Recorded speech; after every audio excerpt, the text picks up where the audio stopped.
Hello, everyone, and welcome to the Pick Six podcast. Will Brinson and Katie Mox here, and we are back with our All 32 series, the series where we catch up with every insider to give you the need-to-know information on each NFL team. And today we are talking Philadelphia Eagles with NFL writer for CBSSports.com and writer for 24/7 Sports covering the Eagle, Jeff Kerr. Jeff, thanks for joining us today. And is that the link behind you? It is the link, Katie, of course. I mean, I wish we could see the black end zone, because the blackout is one of the coolest things the Eagles do. But you know what? I'll take that perfect seat in the 200 level right now. Yeah, love it. Yeah, look, I'm thrilled to be talking about the Eagles. We don't talk about them enough on this podcast. Haven't for the past 5 years. That's our only request. The next producer needs to. Oh, God, I think I did say a bad word. Root for another football team is what I was going to say. You have to bleep that one out, fortunately. Wow. That's the first time that's ever happened to me, and I'm turning bright red. Anyway, Jeff, what's up, buddy? How you doing? Pretty good. Hey, you know what, Will? I'm actually impressed that you managed to get Eagles and F before, because a lot of people have been saying that about that franchise over the past year. Yeah, it's actually interesting. Like, it took the Eagles for me to actually say a cuss word on a podcast. I think Ryan Wilson has dropped several cuss words before I've ever done it, like accidentally on the podcast. But so, Billy, make sure you can bleep that out. I'm saying this out loud now. That way it can't slip onto the podcast. Or else Katie's like, oh my God, how unprofessional of you, Brinson. Oh, please. I said a swear word once on a radio show, and I actually had to end the radio show immediately and kick me off. So it happens. Did you really? Which swear word? Which swear word was it? Yes. I said that the 49ers had played like shit, and then I was like, excuse my language. Okay, we're gonna have to bleep all of this out. But I was like, excuse my language. And then they're like, yep, gotta go. And I thought maybe the time was just up. And then the producer was like, yeah, can't say that. We had to end the show. Yeah, it's like, use the dump button, guys. Anyway, the Eagles, we love the Eagles. I actually picked the Eagles to go to the Super Bowl last year. Part of that reason was that Jalen Hurts, I said, would take a yeah, you've never heard that part before, right? I said that the Jalen Hurts would take a step forward as a passer. I did not, in any shape or form, Jeff, believe that he could take the leap forward that he took. And I don't think that even Jalen Hurts saw it coming. I don't know if the Eagles, the organization, saw it coming. I definitely don't think any Eagles fans saw it coming. And they were questioning whether Hurts was the guy or whether they're going to use one of the 2 draft picks they had in the first round this year on a quarterback instead. And now they've got a guy locked into a big contract. Do you think that progress is sustainable? And or is there a chance we see some regression, even if it's not like Jalen Hurts gets worse regression, but maybe more like Jalen Hurts regresses to the mean, just from a touchdown perspective? Even remember Patrick Mahomes. When I say people, you say regression, people freak out. Patrick Mahomes regressed from 50 touchdowns and 5,000 passing yards, right? Jalen Hurts can regress without getting worse. What do you envision in 2023? Well, the year he had in 2022 was incredible. I mean, what was his over-under going in the year, Will? Wasn't it 22 and a half touchdown passes or something like that? It's probably 2,900 passing yards. I mean, it wouldn't have been as high as it was. I mean, look, he had the second most rushing touchdowns in NFL history behind only Cam Newton as a rookie. Yeah, it's insane, basically. And you knew from pretty much he had his him moment in week 2 against the Minnesota Vikings when he threw that 50-yard touchdown pass to Quez Watkins, and basically all the fans saw what we were seeing in training camp. Jalen Hurts was just throwing dime after dime after dime to A.J. Brown and Devonta Smith, and we're sitting there oh, crap, this team's going to be good, really good. And, we were just shocked over the whole thing, because I thought Jalen Hurts was going to take a step in 2022. I thought he was going to prove he was going to be the Eagles quarterback. I didn't think he was going to take the step he did. And if he did, you knew this team was going to be really good. Well, he ended up doing that. And, look at the numbers up here. 13 rush touchdowns. He has the most rushing touchdowns for any quarterback in the season when you count the postseason. He's the only guy to throw for 300 yards, run for 70 yards, and run for 3 touchdowns in a game. And he did in the Super Bowl of all games. The Super Bowl. That's how good he was last year. So you got to kind of expect a little bit of a drop-off, but this team is so good, I don't think it's going to matter. Jeff, you talk about a little bit of a drop off. And yeah, like you said, 13 rushing touchdowns was absolutely insane. His prop this year, that over under 11 and a half for the rushing touchdowns, with the under actually juiced. No Shane Steichen around. Do you foresee some regression in terms of rushing touchdowns from Jalen Hurts? And second part of that question, I'm sure you saw Pete Prisco has him at 31. So I want to know how you feel about that. I'll tell you what, I think the Eagles are going to miss Shane Steichen. I really do. And this comes from hearing what Jalen Hurts has had to say about him. I talk to Justin Herbert pretty much once a year, sometimes twice a year, and he always asks me how Shane Steichen's doing. He hasn't had Shane Steichen as his offense coordinator in 3 years. So you can tell the impact Shane Steichen had on two of the top 5 quarterbacks in the game, and now he's getting Anthony Richardson. So go Anthony Richardson, go Colts. But I'm just looking at Brian Johnson is Jalen Hurts' guy. He's been with Jalen Hurts pretty much his whole life. He knows his dad, knows the family really well.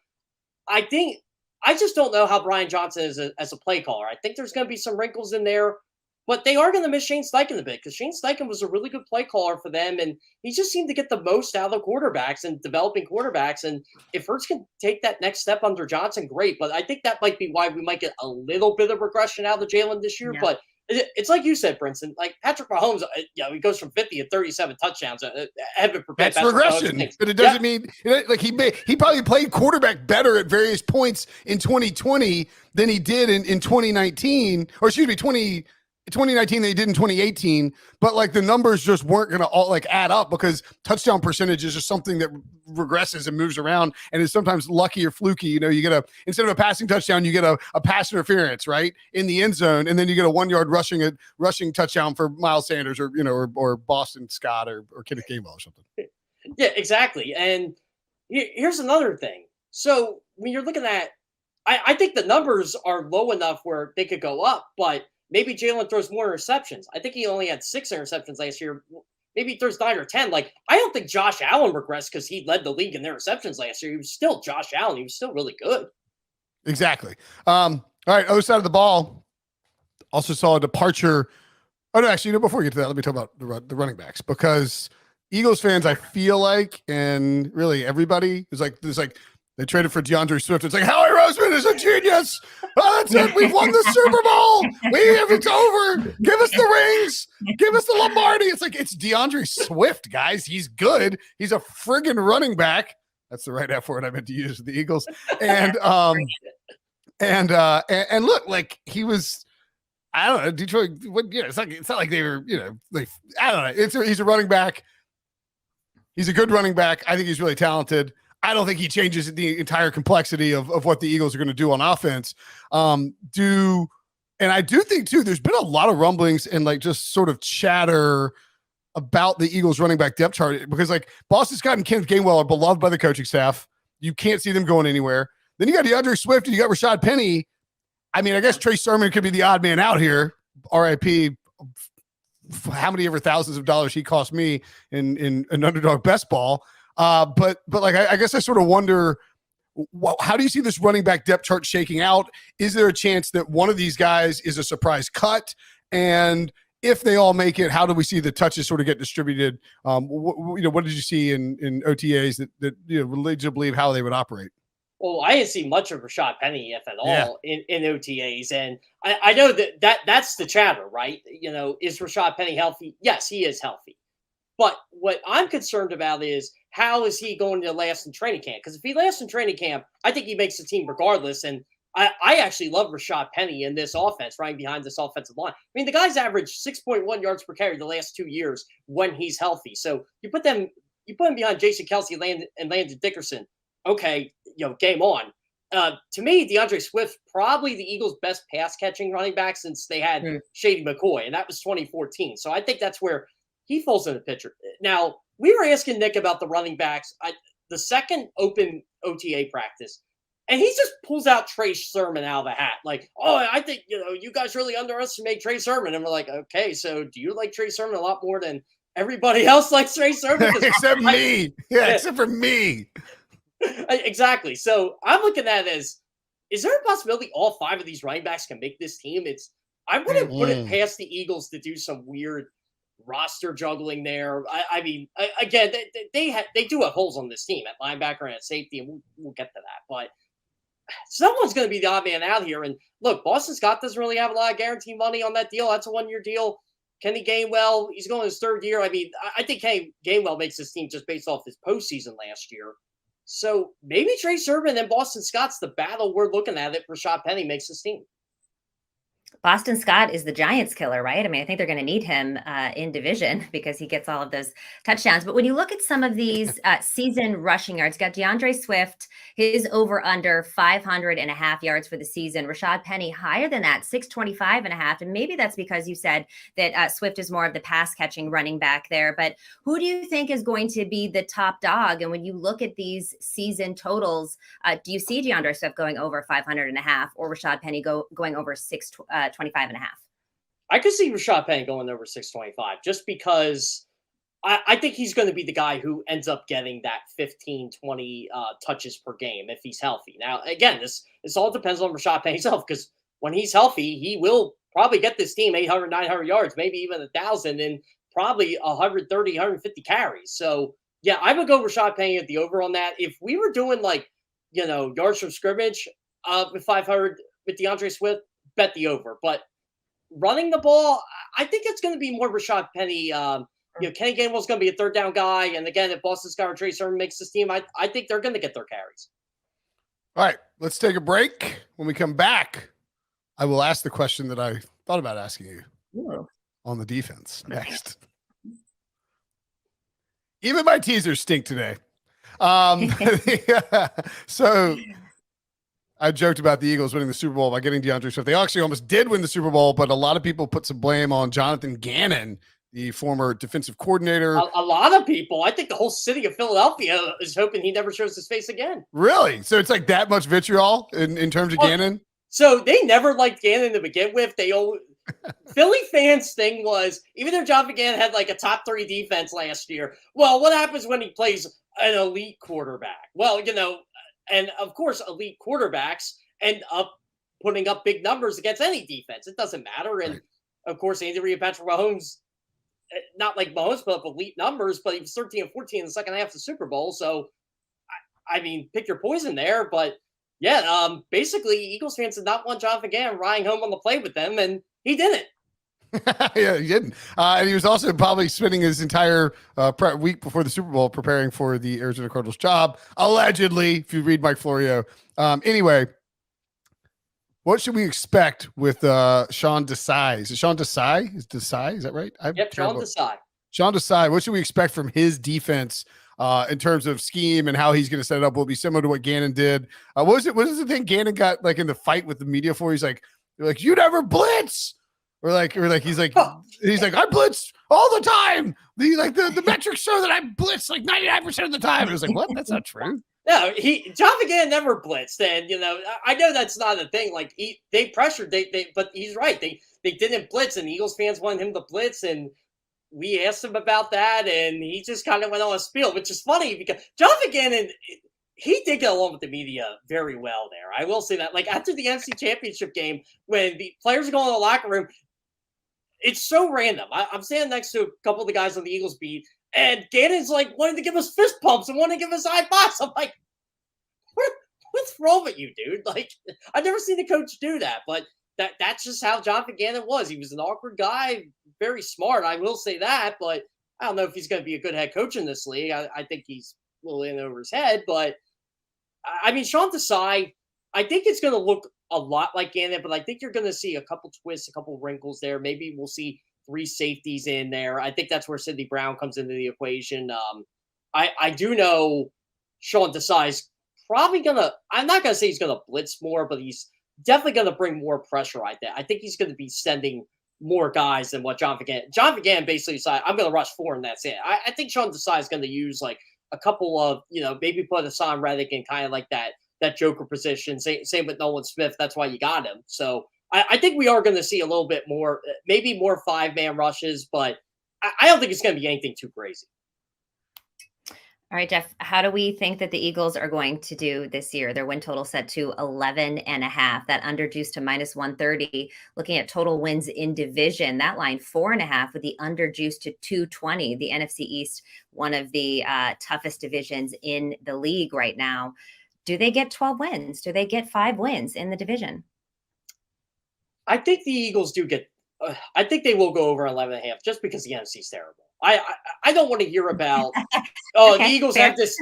I don't want to hear the Eagles have this tough schedule. I'm sorry. I don't like. I think they're better than.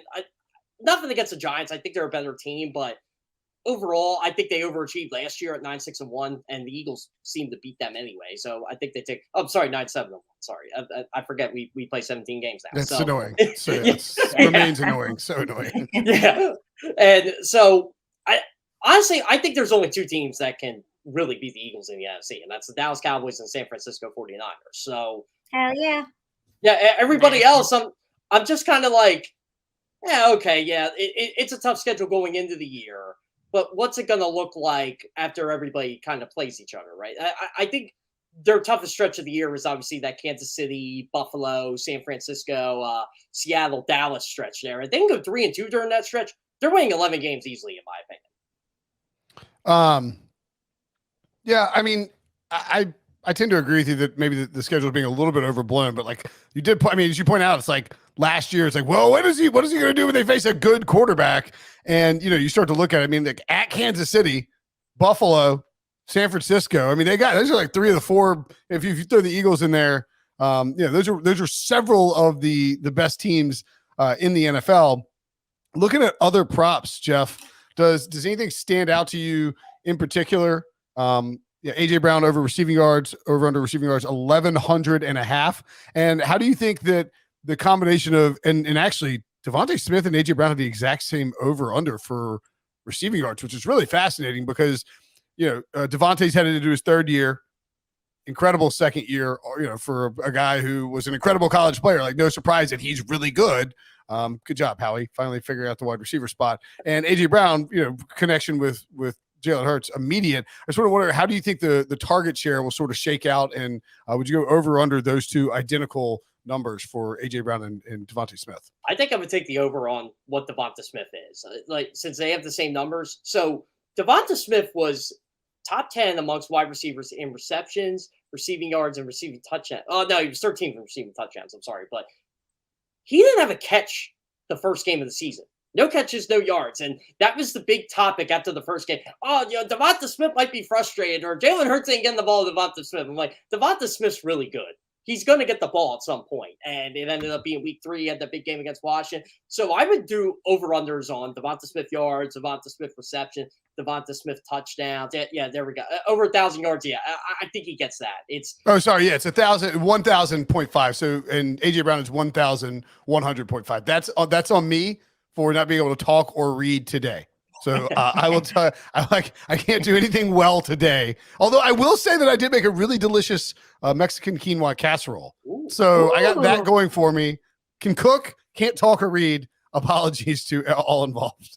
Hey, as long as you can cook, it's all that matters. That's right. I can eat. Honestly, people should start yelling at you to get back in the kitchen then, instead of yelling that at me, because you obviously do a lot better in there. I'd be like, yeah, absolutely. I'd love to get back in the kitchen. And if you could even yell, make me a sandwich, Brinson, I'd be like, I'd love to. I love making sandwiches. What's Dallas Goedert's over under for receiving yards, by the way? I will tell you it's hard to control F when you've got the Dallas Cowboys that you got to deal with as well. Let's see. I don't actually see it on Caesars. Caesars does the thing where it's got to reload like a bunch of. Oh, I got it right here. Yeah, so I stumbled into it. Organized necessarily by name. 675.5 receiving yards. Oh man, I might want to take the over on that one, just because if he had that freak injury last year against Washington that got him out a couple weeks there, that was the whole controversy with the fumble on Monday Night Football. If Dallas Goedert's healthy, I think he gets 800 yards. I mean, he is one of the better tight ends in football, but every time we think tight end, we think Travis Kelce, Mark Andrews, you name it, or George Kittle, and Dallas Goedert's kind of like the 4th, 5th best guy, but he's really good. And talking about the draft, I'm curious what you think about this. Obviously, the Eagles had a great draft. A lot of Georgia Bulldogs on there. Jalen Carter is the favorite to be the defensive rookie of the year at plus 500. Good bet. Yeah, I think it's a good bet. I mean, and if he can come in there and make that instant impact, I'm talking about, you got guys like Hassan Reddick, Josh Sweat, Brandon Graham on this defense. They had 10 sacks last year. Javon Hargrave isn't here anymore, and he's in San Francisco. By the way, Katie, that is the signing of the offseason to me. Javon Hargrave. It's going to free up Bosa. He's going to be a free up Bosa. He's going to free up the defensive player of the year. But Nick Bosa might get 25 sacks this year. I'm kidding, of course, but yes. But yeah, I will say this though. I think Carter starts week 1. I think it's going to be him. I think it's going to be Fletcher Cox. Jordan Davis rotates in there. All three are going to rotate, but I think Carter can be an absolute wrecking ball just based on what Sean Desai does. And if Jalen Carter can get over 8.5 sacks this year, I think that's a good bet. Plus 500. Yeah, interesting class for the defense too. Like Will Anderson, he's a really good player, but we don't know how his sack total is going to be. And Carter, what a steal! Load up, draft Georgia players. It's not complicated. They're all really good, and Howie Roseman obviously loves them dogs. All right, Jeff, that'll do it for the Eagles pod. As always, thank you so much. Yes, thanks for joining us, and thanks for enduring our cuss words. You know what, Will? Actually, that's probably the best part. We shouldn't censor that because I think Philadelphia would thoroughly enjoy Will Brinson just saying F and Eagles. Philadelphia would love that. I just wanted on the record that I have requested a censor. So if there's not a censor, I'm not taking the L for that. That's either you, Jeff, or Billy. It's an Eagles fan who's in trouble if there's no censor on me or Katie. All right. That'll do it for us. Thank you so much, Jeff. We appreciate it. Stay tuned for more from our All 32 daily drops in your podcast feed and on YouTube. And make sure you join us next time, Jeff. Thank you so much. F-bombs and all. We appreciate your times. And Brinson and I love talking Eagles. We'll say that. That's right. Thanks, Jeff. Sounds great. Thanks, Kate. Oh, by the way, the 49ers would not have been the Eagles in the NFC Championship game. Oh, my Lord. Get us out of here. I had to say it. Hey, we won't know. We won't know. We'll see you week 13. We'll see you week 13. It'll be a good game. I'll say that. I hope so. Better than the last one.